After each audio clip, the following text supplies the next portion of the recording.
수요일 녹화 방송에 오신 것을 환영합니다. 오늘은 왑닉 박사님의 해설서 중 하나인 기적 수업 여행기 교과서 25장부터 31장까지를 커버하는 볼륨 4의 내용을 토대로 강의를 진행해 보도록 하겠습니다.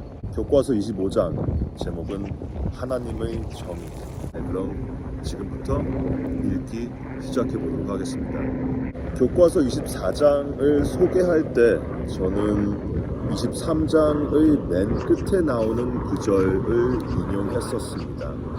하나님의 사랑이 붙들어주는 자가 기적과 살해를 두고 선택하는 것이 어렵겠는가?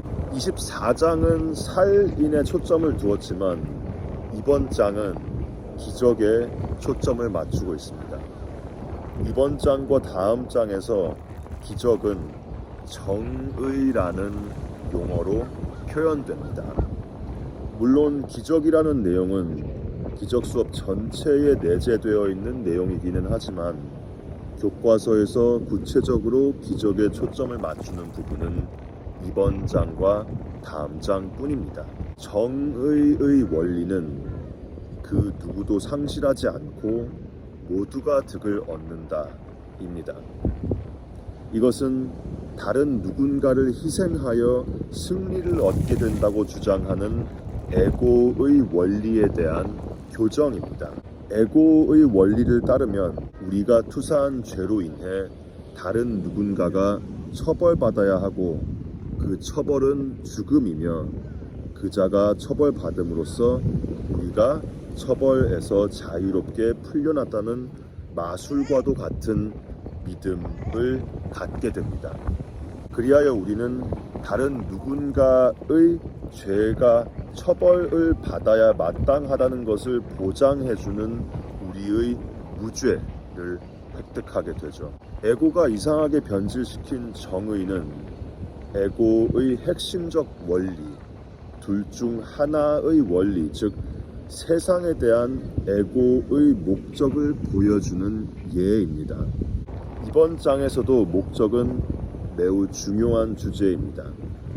우리의 목적은 공격하고 죽이려는 에고의 갈망에서 성령의 용서와 치유로 바뀝니다. 일단 우리는 에고의 사고체계를 검토하는 것으로 시작해 보도록 하겠습니다.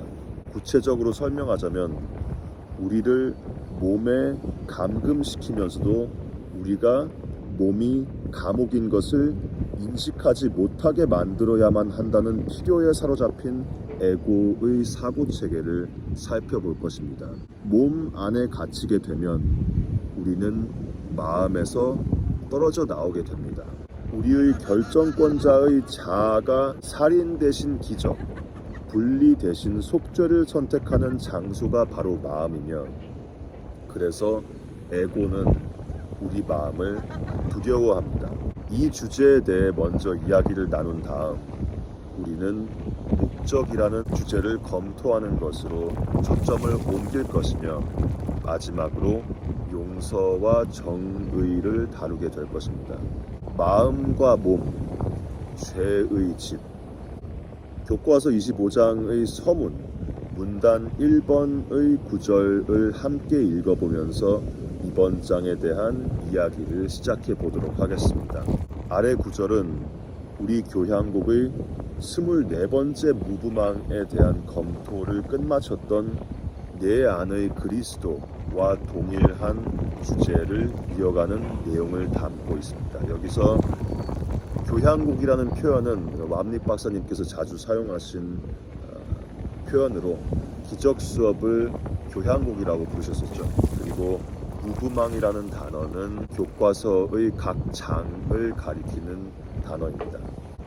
내 안의 그리스도는 몸 안에 살지 않는다. 그러나 그리스도는 내 안에 있다. 그러므로 너는 분명 몸 안에 있지 않다.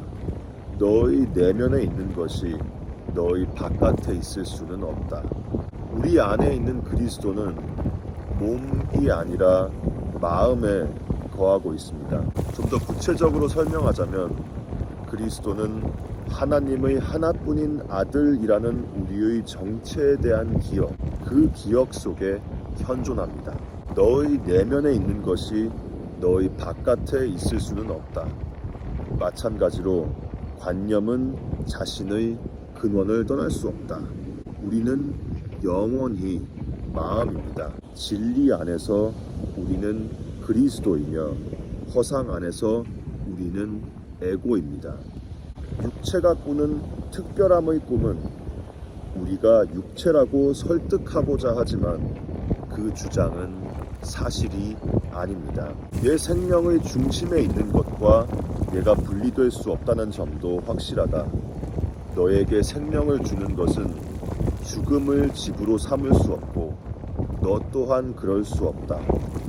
그리스도는 거룩함을 두른 틀 안에 있고 틀의 유일한 목적은 그리스도를 알지 못하는 사람들에게 그리스도를 드러내어 몸이 있다고 여겼던 곳에서 그리스도를 보게 하는 것이다. 그들이 거기서 그리스도를 보게 되면 그들의 몸은 사라져 그들 또한 그들 안에 있는 그리스도의 거룩함을 담는 틀이 될 것이다. 이것이 에고가 가장 두려워하는 것이며 우리는 이 사실을 이미 알고 있습니다. 우리의 정체인 그리스도에 대한 기억은 우리 마음에 놓여 있으며 성령의 속죄가 그것을 붙들어 줍니다. 이 생각은 문자 그대로 에고의 종말을 의미하기에 에고는 죄와 처벌과 죽음으로 이루어진 자신의 사고체계를 동원하여 거기에 반격합니다. 궁극적으로 에고의 사고체계는 죽어가는 몸의 형태로 투사되며 몸의 죽음은 에고가 그린 죽어야만 하는 형상의 그림을 담은 액자입니다. 하지만 우리가 용서하는 법을 배울 때 기적은 우리를 몸이라는 액자에서 그른 마음이라는 그림으로, 즉 형태에서 내용으로 인도할 수 있게 되며 그 그림 뒤에는 예수님이 우리를 위해 들고 있는 생명의 그림이 놓여 있습니다. 그것은 그리스도의 거룩한 액자이며 곧 우리의 자아입니다.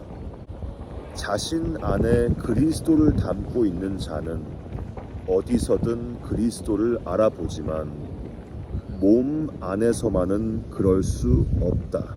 그리스도는 우리의 마음 안에 있기에 모든 곳에 있으며 세상은 아무 곳도 아니기에 우리의 마음이 곧 모든 곳입니다. 스스로를 방어하기 위해 에고는 계책을 세워 우리 마음에 문제가 있다고 증명하려 애쓰며, 즉 우리의 마음에 죄책이 있다고 증명하려 애쓰며 우리가 마음의 문제로부터 도망쳐야 한다고 주장합니다. 그때 마음을 전혀 지니지 않은 육체가 등장합니다. 육체는 문제의 진정한 근원이 안 보이도록 그것을 위장합니다. 속죄의 원리를 반대하고 우리의 자아인 그리스도를 대체하기 위해 에고가 만든 특별한 자아를 자신과 동일시하겠다는 마음의 선택이 바로 문제의 근원입니다. 몸만큼 구원을 발견하기가 불가능한 곳도 없고 몸을 통해 우리 자신이 누구인지 기억하는 것도 불가능하지만 우리는 우리가 우리의 자아라고 생각하는 육체적, 정신적 존재에만 완전히 몰입한 상태입니다. 자신이 몸 안에 있다고 믿는 자는 그리스도가 있을 수 없는 곳에 자신이 있다고 생각하는 것이다. 따라서 자신이 그리스도를 지닌 줄 모르기에 그리스도를 드러내지 못한다. 그리스도는 우리가 용서를 통해 그리스도를 기억하기로 선택할 때 우리에게 드러납니다. 그리하여 에고가 몸에 부여한 특별함이라는 목적은 교정이 됩니다. 에고가 일으킨 마음이 지닌 결정의 힘에 대한 망각도 교정이 됩니다. 마음을 의식함은 우리의 정체인 그리스도에 대한 인식을 회복하며 그리하여 마음을 지니지 않은 몸들의 세상을 만들고자 한 에고의 계책은 해제됩니다. 사람의 아들은 부활한 그리스도가 아니다. 하지만 하나님의 아들은 정확히 사람의 아들이 있는 곳에 거하며 그의 거룩함 안에서 그와 함께 걸으며 그의 특별함이 그의 몸으로 명백하게 드러나듯 그 거룩함 또한 명백히 드러난다. 우리가 특별함을 마음이 아니라 몸을 통해 경험하듯이 우리의 거룩함은 몸이 아니라 다른 마음에 있습니다. 몸은 몸을 쉽게 용해시킬 마음의 결정권자에게서 따로 떼어져 있습니다. 교과서 24장 끝에 가서 보았던 하나님의 아들, 즉 아무런 차이점을 지니지 않은 그리스도, 그리고 사람의 아들, 즉 분리된 상태에 있는 에고, 그 둘의 대조가 여기에서 다시 언급되고 있습니다.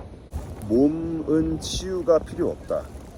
그러나 자신을 몸이라고 여기는 마음은 진실로 병들었다.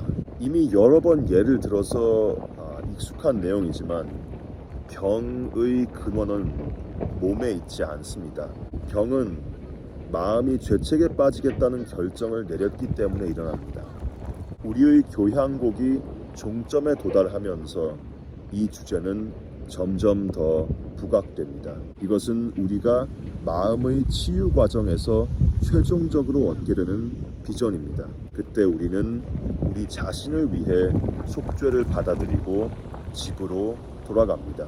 우리는 하나님이 우리의 거처가 되기를 뜻하시는 곳으로 돌아갑니다.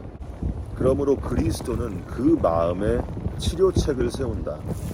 그리스도의 목적이 그리스도의 빛으로 몸을 휘감고 그에게서 빛나는 거룩함으로 몸을 채운다. 그리하여 몸이 말하고 행하는 것 중 그리스도를 드러내지 않은 것이 없다. 문제와 해결책이 둘 다 마음에 있다는 사실 때문에 에고는 계속해서 우리의 관심을 몸에 몰입시키는 데에 전념합니다. 하지만 예수님이 우리를 도와 우리가 부인과 투사의 장막을 관통해 지나갈 수 있게 될 때 우리는 그리스도의 거룩함을 우리의 거룩함이 되게 하겠다는 선택을 내릴 수 있게 됩니다. 그 결정으로 인해 우리는 몸으로부터 멀어지도록 인도되고 마음은 자신의 사랑으로 육체와 세상에 치유를 반영하게 됩니다. 이것은 몸의 증상이나 세상의 문제들이 사라진다는 것을 의미하지는 않지만 우리가 생각하고 느끼고 행하는 모든 것이 마음에 담긴 용서와 빛의 내용을 보여줄 것임을 의미합니다. 그림과 액자의 주제가 이번 구절에 다시금 반영되어 있으며 이 주제는 아래 구절에서 또다시 등장합니다. 몸은 그리스도를 기억한다는 마음의 새로운 목적을 감싸는 액자가 됩니다. 공격은 그리스도를 너의 적으로 만들고 그리스도와 함께 하나님도 적으로 만든다. 이러한 적들을 두고 어찌 두렵지 않겠는가? 그런 너 자신 또한 두렵지 않겠는가? 너는 자신을 다치게 했고 너의 자아를 너의 적으로 만들었기 때문이다. 이것이 우리가 공격하는 이유이며 이 주제는 우리의 교향곡 전체를 통틀어 자주 등장하는 주제입니다. 공격은 그리스도와 따로 떨어져 있게 만드니 공격은 죄가 실제하고 죄가 우리 자신이 아니라 다른 이들의 몸에 있다고 선언하기 때문입니다. 다른 누군가를 공격하는 것은 마음으로 하여금 자신이 죄를 지었다는 믿음을 더욱 굳게 믿게 만들 뿐입니다. 우리는 그리스도의 자아를 우리의 자아로 대체함으로써 그리스도를 공격했습니다.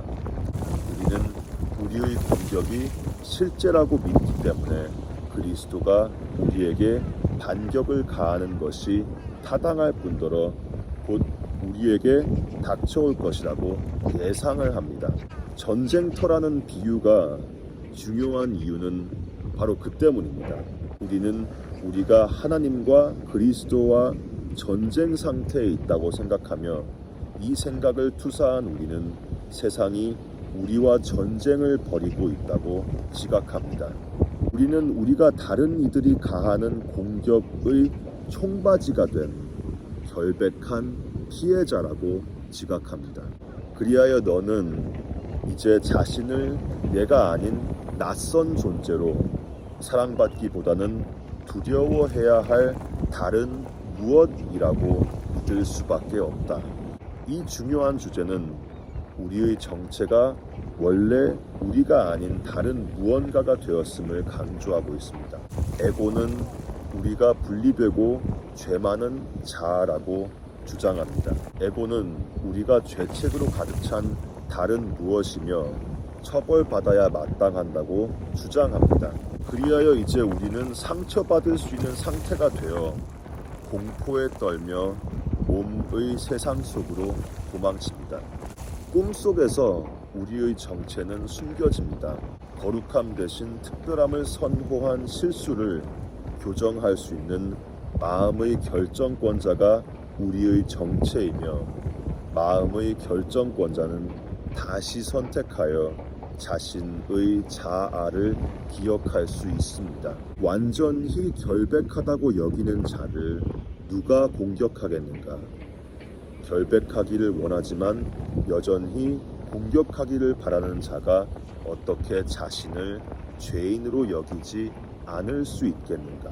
공격이 필요하다고 느낄 때마다 우리의 마음속에 담겨있는 죄책은 더욱 강화되며 이것은 우리가 교과서 17장에서 검토한 구절을 인용한 내용입니다. 모든 방어는 방어하고자 하는 것을 행한다.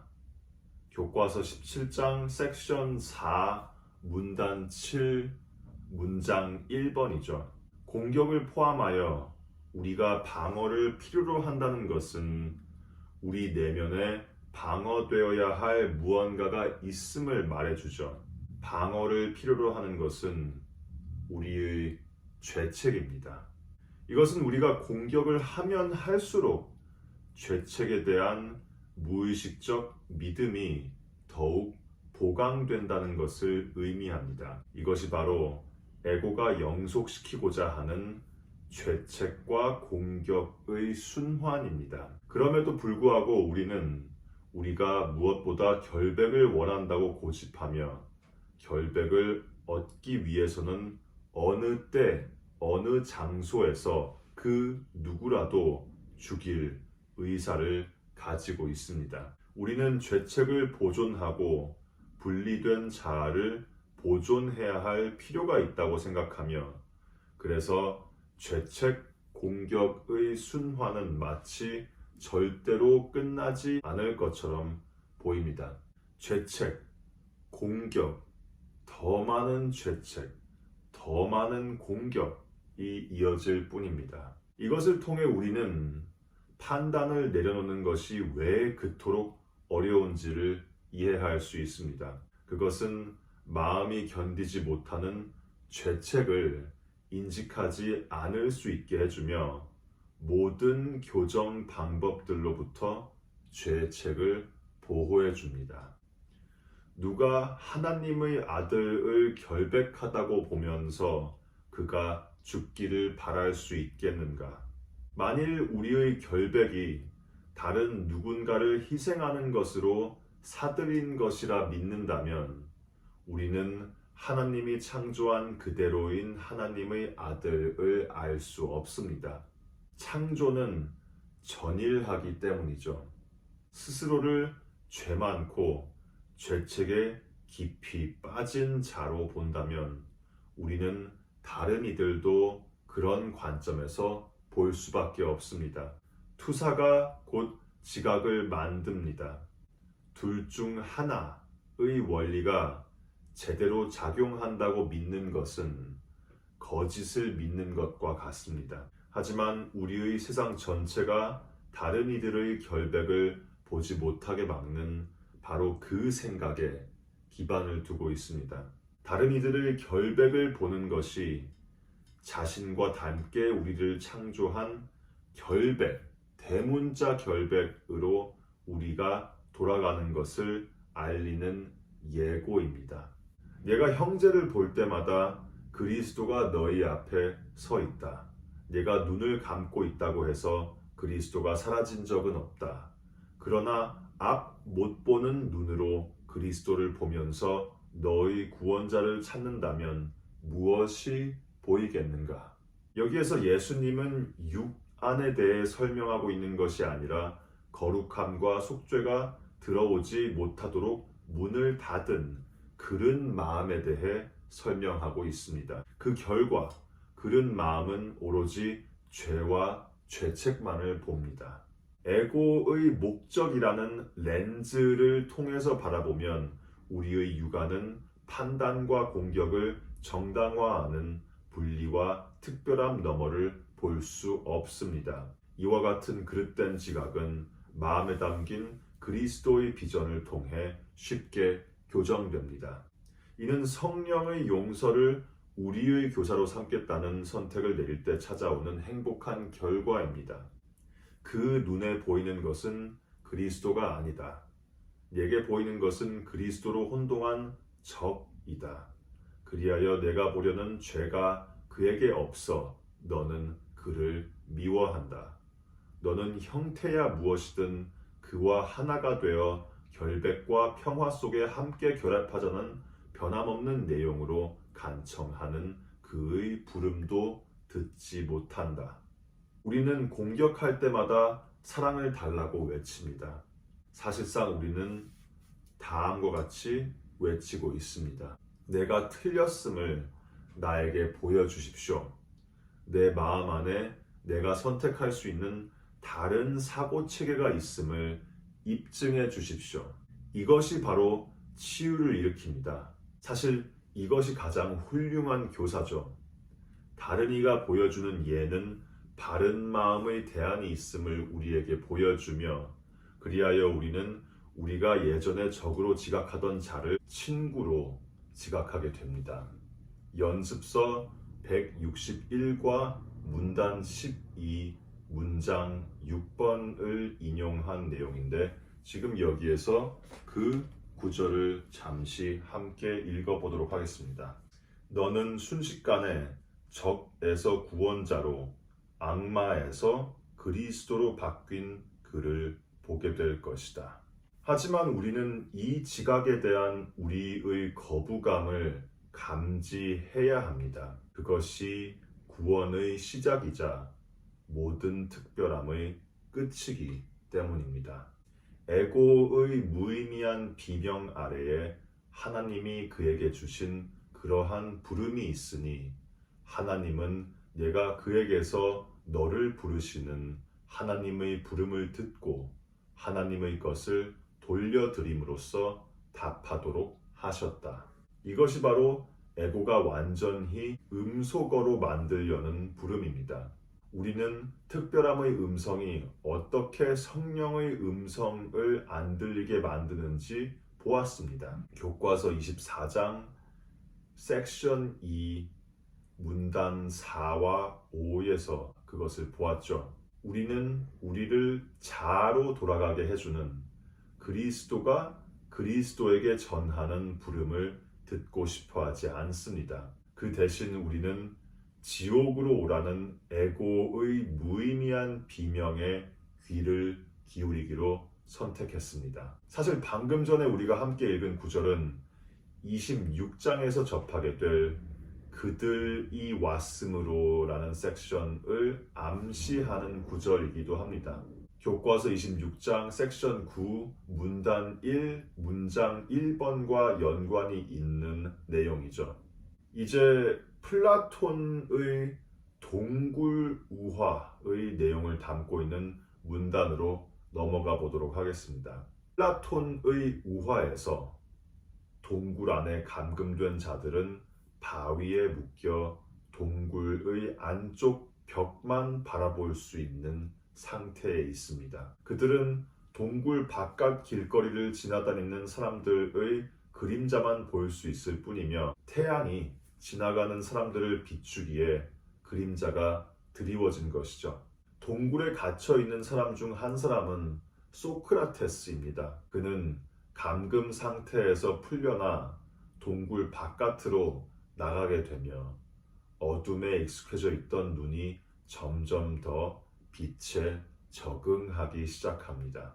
바깥에 나갔다가 다시 동굴로 돌아온 소크라테스는 쇠사슬에 묶여있는 이들을 풀어주려고 하지만 감금 상태에서 벗어나기를 원하지 않았던 그들은 결국 소크라테스를 살해합니다. 이것은 소크라테스의 실제 삶을 매우 정확하게 비유한 이야기이며 증오로 가득 찬 죄책의 그림자에 익숙해져 있어서 용서의 밝은 비전을 견디지 못하는 우리의 현재 상태를 정확하게 반영하고 있습니다. 특별함은 허상으로 이루어진 빛 없는 세상을 거처로 삼으며 우리는 그 거처의 존재를 보존하기 위해 살해도 서슴없이 범합니다. 그럼 이 우화, 플라톤의 우화와 연관이 있는 구절을 함께 읽어보도록 하겠습니다. 어둠에 익숙해지면 해질 무렵에 지각되는 침침함에 눈이 적응되어 대낮의 찬란한 태양이 고통처럼 여겨진다. 그리하여 햇살과 그 햇살이 주는 선명함에 등을 돌린다. 어두침침함이 보기도 편하고 인식하기도 좋아 더 나아 보인다. 에고의 시야가 곧 침침함입니다. 에고의 시야를 통해 보면 오로지 다른 이들에게 투사한 죄책만을 보게 되며 우리 자신을 포함하여 모든 이들의 내면에서 밝게 빛나고 있는 그리스도의 빛을 볼 수 없습니다. 마음이 보지 않겠다는 선택을 내리고 있기에 그리스도의 빛이 보이지 않는 것입니다. 한 개인으로 존재하는 데에 따른 차이점은 용서의 비전 앞에서 사라지지만 우리 마음은 하나님 아들이 모두 같다는 진리보다 서로의 차이점에 몰두하는 것을 선호합니다. 이번 주의 녹화 강의는 여기까지 하도록 하겠습니다. 다다음 주에 뵙겠습니다. 감사합니다.